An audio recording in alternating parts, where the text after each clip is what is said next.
Hi everyone, our Bible verse for today is Psalm 34:10. The young lion suffer and want hunger, but those who seek the Lord lack no good. This is. So, itong verse po na to, yung first teaching natin is God is generous Father. So, ang title natin for today is God is generous to those who seek Him. God is generous Father. Maging realization po natin ito sa buhay natin na yung Diyos is a good Father. Yung may kinalakihan na tatay, pero good example. Pero kung may mga sitwasyon sa buhay natin na merong mga anak na hindi good example yung mga magulang, dapat pa rin natin ipagpasalamat yun sa Diyos. Kasi lahat ng bagay may purpose. Walang kayang pumantay sa pagiging the best na ama para sa ating Panginoon Diyos.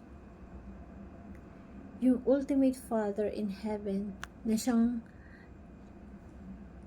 kailangan natin sa buhay natin. Sa panahon na kailangan natin ng kalinga bilang isang ama, sa panahon na sa pagdidesisyon sa buhay na kailangan nating i-surrender sa ama yung mga desisyon sa buhay na kailangan natin siya pagkatiwalaan. Sa panahon na makasalanan tayo, sa panahon na hindi tayo karapat-dapat, sa panahon na hindi tayo kamahal-mahal, tinanggap tayo ng ating Diyos Ama. Yung Panginoon na isinakripisyo yung kaisa-isa niyang anak para sa kasalanan na meron tayo, para mailigtas tayo. Kahit makasalanan tayo, kahit hindi tayo kamahal-mahal, ginawa yun ng Panginoon kahit na hindi natin siya na-appreciate, kahit na binabaliwala natin siya, hindi natin siya nakikita, ginawa pa rin niya yung best niya para maramdaman natin na mahal niya tayo. Ginawa pa rin niya yung best niya na ipakita sa'yo na importante ka sa kanya, pero hindi lahat makaka-appreciate nun. Hindi lahat makakaramdam nun, kasi hindi lahat kayang makita yon. Ang tanging kadalasan nakikita ng mga tao sa paligid natin o nakikita natin sa buhay natin, kung ano yung mga problema natin. Nakikita lang natin kung ano yung solusyon sa panandali ang sitwasyon. Gusto ng ating Panginoong Hesukristo, bumalik tayo sa Kanya, bumalik tayo dun sa Ama. Na kapag dumating sa panahon na tinatawag niya tayo, o dumating sa panahon na matawag natin siyang Ama, lahat ng tatay gusto na matawag siya ng anak ng Ama. Ibinigay niya sa atin yung kaisa-isa niyang anak. Kaya pagkatandaan natin, walang bagay na di pinagkaloob ng Diyos sa atin. All good things come from the Lord. Hindi natin nakikita yung sacrifice ng ginawa ng kaisa-isa niyang anak para maibigay yung pansariling needs natin. Hindi natin makikita yung sacrifice,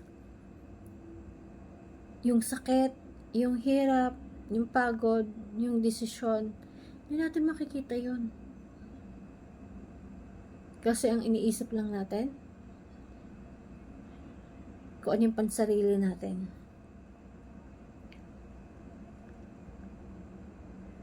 Kaya minsan,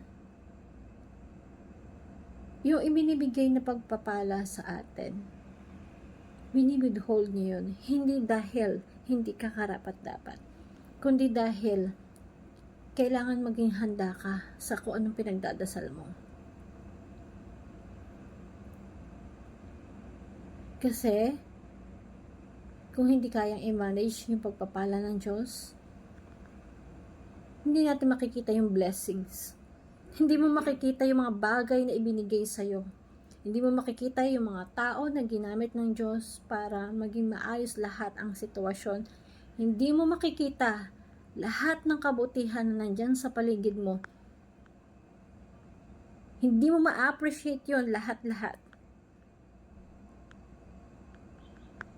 At ang iniisip mo lang, God withhold good things sa'yo.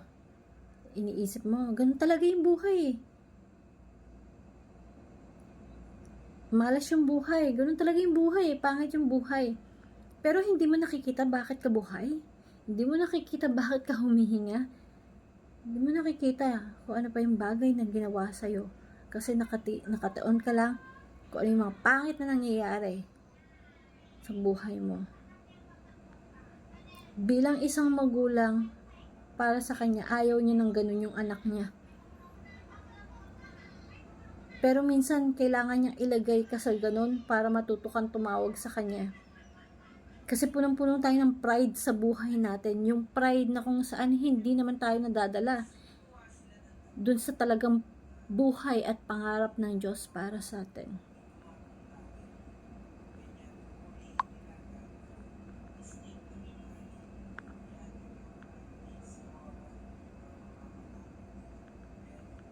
Yung anak ng Diyos, kaya niyang lumapit sa ama niya. Kaya yung gusto maranasan ng ating Panginoon, yung matuto tayo lumapit sa Kanya. Maganda na isa sa buhay natin kung ano yung natututunan natin, hindi lang sa kung ano lang nasasabi natin. Kaya lang natin sabihin, pero hindi natin kayang gawin. Trust God is generous. Huwag nating isipin na ang Diyos, pinagtataguan tayo. Huwag nating isipin na ang Diyos, hindi niya nakikita kung ano yung nararamdaman mo sa sitwasyon mo. Ibinibigay niya kung ano yung pinakamainam para sa atin. Minsan hindi niya talaga gagawin kung ano yung gusto natin. Kasi yung gusto natin, na akala natin okay, na akala natin maayos, na akala natin magiging masaya tayo, hindi pala yun yung karapat-dapat.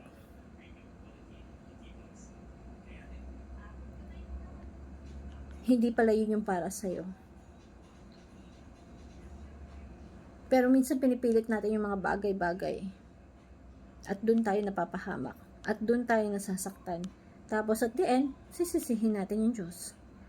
At the end, iisipin natin pinagtataguan tayo ng Diyos. At the end, iisipin natin na hindi tayo mahal ng Diyos.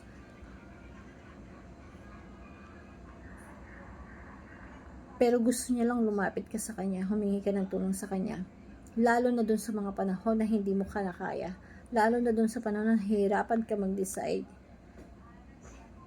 Lalo dun sa panahon that it's beyond of your control. Do not ask God that beyond God's will. Lahat ng mga bagay, it's beyond God's will. Huwag nating hingin ng mga bagay na hindi kaloob ng Diyos. Kasi minsan pag pinipilit natin yung mga bagay na hindi kaloob ng Diyos, doon tayo nasasaktan.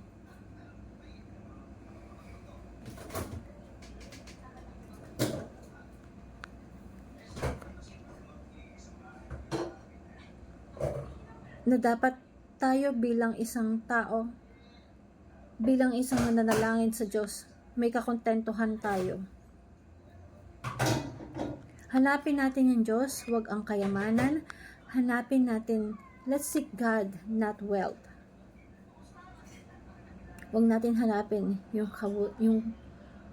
kayamanan o mabubuting bagay. Ang hanapin natin ang Diyos. Kasi kapag hinanap natin yung Diyos, ibibigay niya kung ano yung nararapat sa atin. Do not ask God beyond His will. Hope this simple verse you learn something. Thank you everyone and God bless.